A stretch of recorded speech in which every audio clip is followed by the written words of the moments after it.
وبركاته. بسم الله الرحمن الرحيم. الحمد لله رب العالمين، والصلاة والسلام على أشرف الأنبياء والمرسلين وعلى آله وصحبه أجمعين. رب اشرح لي صدري ويسر لي أمري واحلل عقدة من لساني يفقه قولي.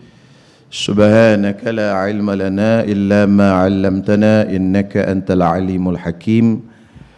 ولا حول ولا قوة إلا بالله العلي العظيم. أما بعد.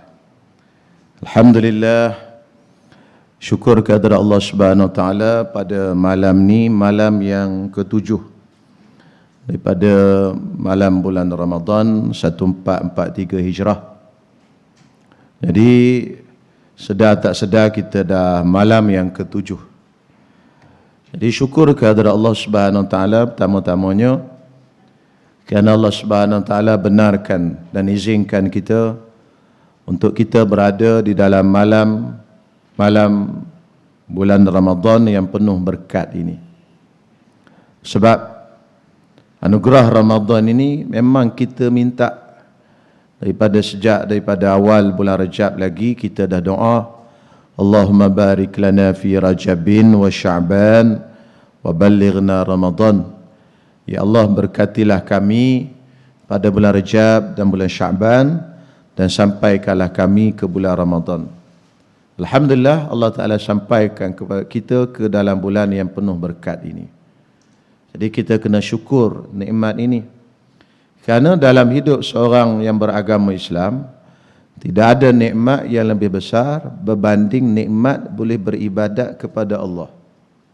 Sebab inilah asal dan matlamat penciptaan manusia. Allah Ta'ala sebut dalam Quran, وَمَا خَلَقْتُ الْجِنَّ وَالْإِنسَ إِلَّا لِيَعْبُدُونَ. Dan aku tidak jadikan jin dan manusia melainkan untuk menjadi hamba dan beribadat kepadaku. Jadi asal dan tujuan kita dijadikan oleh Allah Subhanahu Wa Taala ialah hujung jatuhnya untuk jadi hamba kepada Allah. Jadi bila Allah Ta'ala bagi peluang kepada kita boleh jadi hamba Allah dan masuk pula di dalam bulan Ramadan yang dikira sebagai mausimul ibadah. Mausim, bahasa Arab dia panggil mausim. Mausim ni musim lah. Orang Melayu cakap musim, Arab panggil mausim. Kan? Kerana orang Melayu ni banyak pinjam bahasa Arab. Jadi musim, mausim, sirwal jadi seluar, masjid, masjid lah, madrasah, madrasah. Kan? Di Kelantan madrasah surau. Banyak lagi bahasa Arab. Dan juga kita pinjam bahasa Inggeris. Kalau di Kelantan, Gostan tu ke belakang. Gear reverse. Dia tak kata gear untuk reverse orang Kelantan. Go street, go street. Kona, semua Inggeris tuan-tuan. Canggih orang Kelantan. Dia punya ni collar ni dia tak panggil collar, dia panggil daba. Ni daba. Asal daripada perkataan double. Ni kan tindang dua tu, double. Betul tuan-tuan semua betul lah sebab saya orang Kelantan. Takkan tak betul pula. Jadi tuan-tuan semua, saya ingat lagi Allah yarham guru saya dulu masa saya belajar sekolah Arab. Dia kata bahasa Melayu ni bahasa miskin. Tak ada bahasa yang betul-betul Melayunya melainkan budu satu je bahasa Melayu. Tu budu tu bahasa Melayu Yang lain tu semua pinjam. Jadi musim ibadat. Di sekarang ni kita berada dalam musim ibadat. Sebab tu orang ramai turun. Orang ramai datang ke masjid, orang ramai datang ke surau.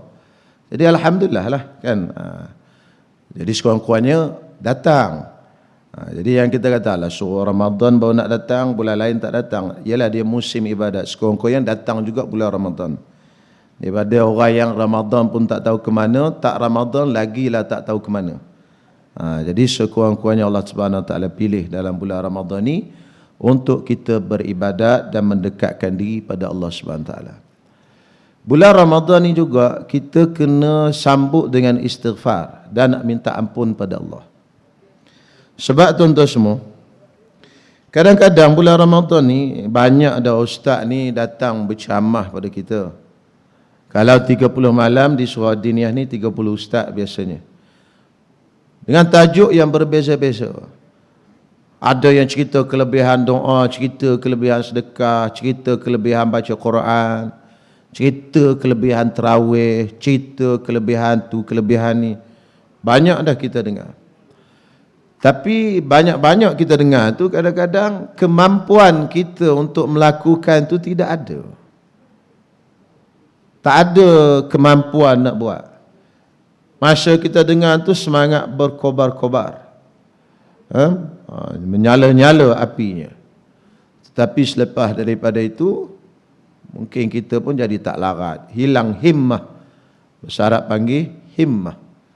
Himmah itu semangat hilang. Apabila ustaz bercerita tentang kelebihan baca Quran, ramai yang nak baca Quran. Saya nak baca Quran, saya nak baca Quran. Tetapi apabila kita lihat hari ini hari ke-7, jadi Quran itu tak tahu ke mana kadang-kadang. Hilang semangat. Kenapa perkara ini boleh berlaku? Walaupun kita ingin buat, tetapi kadang-kadang kemampuan kita untuk buat itu tidak ada. Soalan yang sama pernah ditanya oleh seorang lelaki kepada Sayyidina Hasan Al-Basri.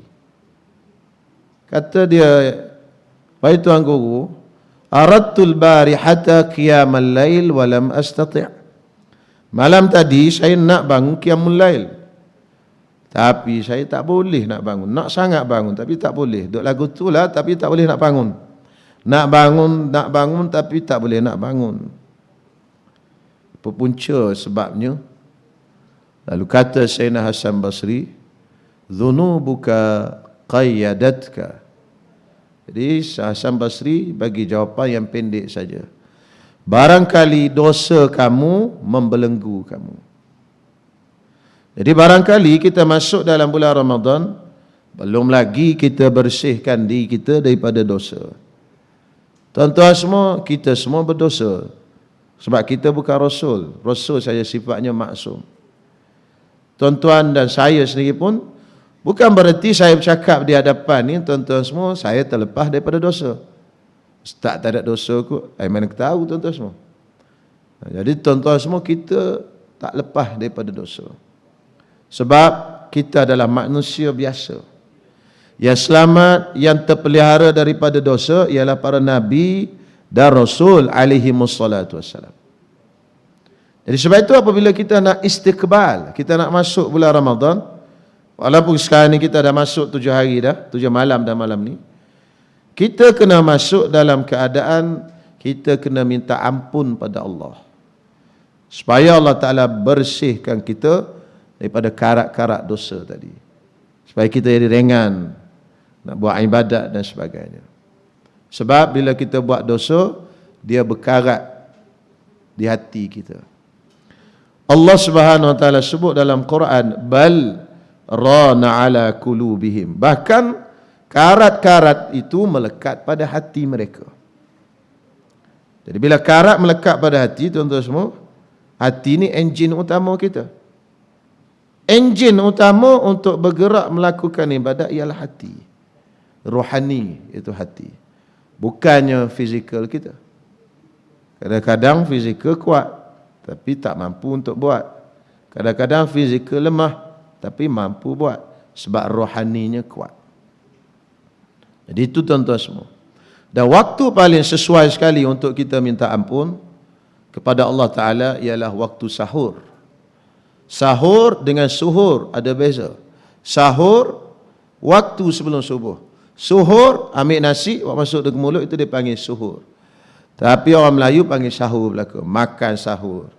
Bersahur. Sahur, waktu sahrun tu tadi. Wabil asharihum yastaghfirun. Allah Ta'ala sebut, orang-orang yang beriman itu, mereka beristighfar pada waktu sahur. Sayyidina Umar, apabila dia bangun qiyamul lail, sampai saja waktu sahur, dia berhenti qiyamul lail, dan dia mula istighfar kepada Allah Ta'ala. Nabi Ya'qub alaihi salam, apabila terdedah kejahatan ataupun perkara yang dibuat oleh adik-beradik Nabi Yusuf AS yang sebelah orang, maka mereka mengaku dan rasa menyesal. Lalu mereka berjumpa dengan bapaknya Nabi Yaqub AS.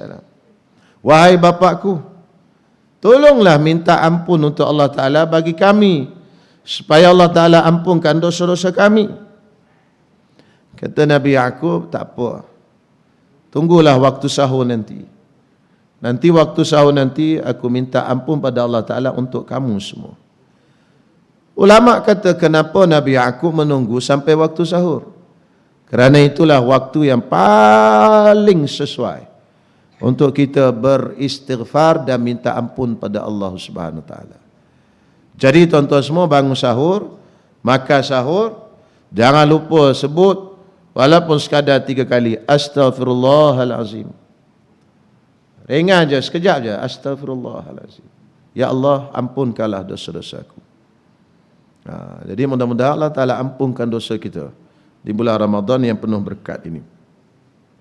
Bulan Ramadan ini juga bulan tarbiyah, bulan pendidikan tuan-tuan semua. Syahrul tarbiyah, bulan pendidikan. Sebab tu tuan-tuan semua, bulan Ramadan ni kita boleh didik dengan ilmu, boleh didik dengan perkara-perkara yang baik. Kita didik jiwa kita supaya tidak jadi pemarah. Kita didik jiwa kita supaya bersabar, tak makan, tak minum dan sebagainya. Banyak kita didik jiwa kita. Kita pantang mata kita daripada tengok benda yang haram. Ini dia panggil syahrul tarbiyah. Apabila tarbiyah, tuan-tuan semua, tarbiyah bahasa Arab, bahasa Melayu, pendidikan ataupun ajaran. Orang yang masuk dalam bulan Ramadan, maksudnya dia dapat pengajaran. Apabila dia keluar Ramadan nanti, dia jadi seorang yang terpelajar.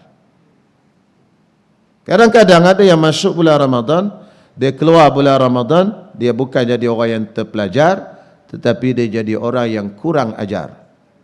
Lagi derhaka kepada Allah Subhanahu Wa Taala. Ada orang pergi ke Mekah, dia balik ke Mekah sama seperti sebelum pergi ke Mekah.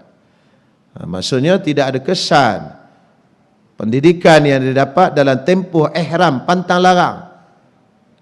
Dalam ihram ada pantang larang, tak boleh bersama dengan suami isteri, tak boleh pakai bau-bauan, tak boleh pakai baju yang berjahit bagi orang lelaki, tak boleh tutup kepala, tak boleh pakai wangi-wangi. Ini mengajar kita supaya ada pantang larang.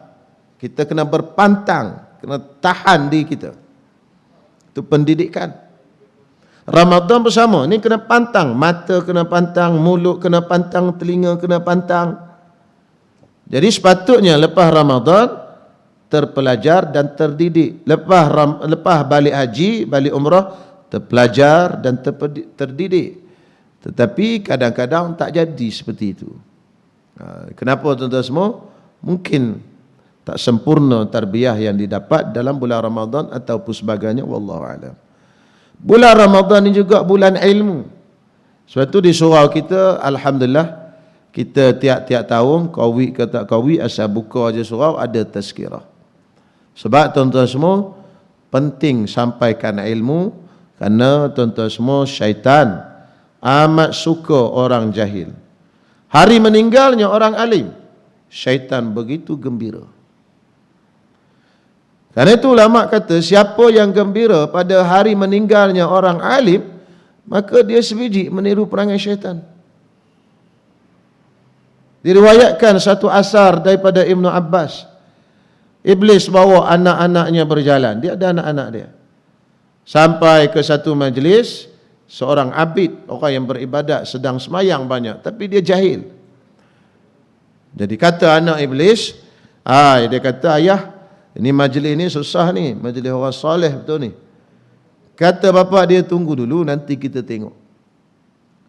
Kemudian datang ketika itu seorang lelaki bawa sebiji telur. Tanya kepada abid ini, wahai tuan abid, boleh tak Allah Subhanahu Wa Taala buat masukkan bumi ni dalam telur? Telur sebiji ni buat masuk, boleh tak? Kata abid tadi, dia pun tengok telur. Tak boleh, kata dia. Lalu bila dia kata tak boleh, Iblis tadi dia kata apa? Tengok anakku, yang kamu kata majlis ni susah kita nak hancurkan dia, tengok. Tak sempat lagi kita goda, dia dah hancur dah pasal dia jahil. Dia ahli ibadat tapi jahil. Bila dia kata Allah Ta'ala tak boleh awak masuk bumi dalam telur, bermakna dia kata Allah Ta'ala lemah. Inna Allah ala kulli syai'in qadir. Allah Ta'ala di atas tiap-tiap suatu maha berkuasa. Kata Iblis, tengok, tak perlu kita sesatkan, dia dah sesat sendiri. Bukan dia sesat, budak tu pun sesat kalau ikut pelajaran dia. Maka datang pula Iblis kepada satu majlis Tuan Guru sedang ceramah. Kebetulan Tok Guru tu sedang buat lawak agaknya, anak murid pun sedang gelaklah sikit. Lalu kata anak Iblis, ini majlis kita boleh makan ya? Ni kita boleh makan ni, kata dia boleh makan ni. Kata bapa dia, tunggu dulu. Tengok dulu. Jangan kau tengok gelak aja boleh makan. Kemudian budak tadi bawa telur tadi, tanya untuk guru. Tuan Guru, saya nak tanya, boleh tak Allah Ta'ala bawa masuk bumi ni ke dalam telur ni? Kata Tuan Guru, boleh. Lagu mana? Allah Ta'ala besarkan telur, masuklah bumi. Ataupun Allah Ta'ala kecilkan bumi, masuk dalam telur. Tak ada masalah. Allah Ta'ala maha berkuasa. Kata budak tu, terima kasih Tuan Guru telah menyelamatkan kemuskilan saya, was-was saya. Kata Iblis, tengok, budak tadi dah elok-elok sesat dah. Dia tanya untuk guru ni selamat iman dia. Bahawasanya percaya bahawasanya Allah Ta'ala maha berkuasa. Macam tu tuan-tuan semua, orang alim. Tuan-tuan, syaitan paling suka sekali kalau kita beribadat dalam keadaan jahil. Dalam keadaan kita tak ada ilmu. Buat ibadat, kita pun penat saja-saja. Datang ke akhirat besok-besok, pahala ni tidak ada. Ibarat tuan-tuan balik kampung. Balik tuan-tuan semua, seronok, kan? Balik kampung, nyanyi tuan-tuan semua.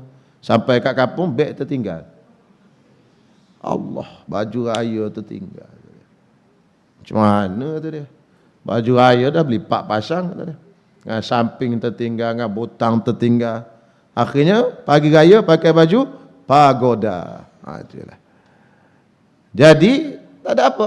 Gembira tadi, gembira yang sekejap saja. Jangan jadi macam kita balik negeri abadi, akhirat besok-besok. Balik kampung, alhamdulillah balik kampung negeri abadi. Kerana duk rasa pahala puasa, pahala zakat, pahala semayang dan sebagainya banyak. Tapi semua itu tidak berpahala. Ya, kau ustaz tak ada pahala. Ya, Nabi dah bagi tahu. Contohnya Nabi kata, kam min shaimin laisa lahu min siyamihi illa al-ju' wal atas. Berapa ramai orang yang berpuasa yang tidak dapat pahala puasanya melainkan dapatnya lapar dan dahaga. Kam min qaimin laisa lahu min qiyamihi illa sahar. Berapa orang yang bangun qiyamul lail yang tak ada dapat apa-apa qiyamul lailnya melainkan penat berjaga malam saja. Itu Nabi SAW sebut. Maknanya memang ada lah orang yang buat tak ada apa, tuan-tuan semua. Dan ilmu ni tuan-tuan semua dia berkembang setiap masa. Ada je benda-benda yang baru. Contoh hari ni tuan-tuan semua, petang tadi ada 2-3 orang tanya, macam mana? Dia duduk kat Mekah, dia pergi 2 hari sebelum Ramadan itu. 2 hari sebelum Ramadan dia pergi ke Mekah. Balik nanti, Malaysia ni kan puasa 30 hari tahun ni. Kalender biasa tak lagi dah. Tak pernah lagi lah sepanjang hidup saya ni lari daripada kalender. Kalau kata 30 hari lah puasa. Kan? Itu memang tak lagi kalender. Sebab kesian. Dulu mungkin ada lah. Tapi sekarang memang standard macam tu dah. Sebab naik orang dah buat ketupat apa semua, tak jadi pula raya. Jadi biasanya kalender tak lagi. Jadi 30 hari puasa pada tahun ini di Malaysia. Orang puasa di Mekah, yang duduk di Mekah sekarang nak balik 3-4 hari lagi katalah. Tuan-tuan semua, dia puasa awal 1 hari. 1 hari dia awal. Itu ilmu tuan-tuan semua nak kena tahu. Jadi ada orang duk viral, duk tunjuk kat saya video tadi. Ada satu ustaz kata, kita hari ke 31 tu tak boleh puasa. Puasa 30 hari je kata dia. Habis tu orang pun tanya, habis tu hari 31 tak boleh puasa, Orang puasa kita nak buat apa? Kita duduk diam sudahlah, dia kata. Boleh makan kau Ustaz? Makan lah kata dia, sembunyi-sembunyi kat dapur kata dia. Oh naya tuan-tuan semua. Mazhab Imam Syafi'i tuan-tuan semua, kalau macam tu kena puasa. Walaupun 32 hari pun kena puasa. Kata takdir lah, 32 hari kita jadi puasa. Sebab mungkin tempat tu lagi awal. Kan? Mungkin kita start puasa di Kutub. Kutub tu dengan kita beza 2 hari katalah. Kan? Jadi walaupun puasa kita dah 2 hari lebih, 32 hari pun kita kena puasa. Mana tahu ada saudara mara kita yang puasa luar negara, itu kena buat. Kerana Nabi kata, sumu liru'yatihi wa aftiru liru'yatihi. Buka puasa kerana nampak anak bulan. Beraya pun nampak anak bulan. Dan di sini nampak anak bulannya pada hari ke-31, maka hari ke-31 tu kita kena puasa. Dan kadang-kadang puasa kita jadi sikit. Kan? Kita start puasa kat sini. Rayanya kat Mekah. Untung 1 hari. Mekah raya awal. Boleh jadi kita puasa 28 hari saja. Takdir kata di Mekah puasa 29 hari. Kan? Kita dah lewat 1 hari pada dia. Dia puasa sana 29 hari je. Kita pergi raya kat sana. Puasa 28 hari lah. Untung tuan-tuan semua. Untung ke? Tak untung. Kena qadha 1 hari selepas daripada raya. Sebab bulan tak ada 28 hari. 29 dengan 30. Itu benda-benda yang, ialah itu ilmu lah tuan-tuan semua. Mungkin masa saya belajar di pondok dulu tuan-tuan semua, saya ada belajar masalah ini, tapi tak terfikir mana nak berlaku ni kan. Sebab kita tak fikir pun teknologi canggih macam sekarang, orang terbang sana, terbang sini kan. Tuan-tuan tengok macam pengurusi surau kita. Baru balik daripada Europe 2 hari. Hari ni dah pergi Afghan dah. Kan? Pergi Afghanistan tu, pergi luar negara, sekarang pergi sana macam tu. Sekarang dunia hari ni macam pergi kat coket. Ada. Dunia hari ni canggih. Secanggih-canggihnya tuan-tuan semua. Kan? Orang duduk di Mekah pun boleh tengok, orang di Malaysia, orang Malaysia boleh tengok di Mekah live tu.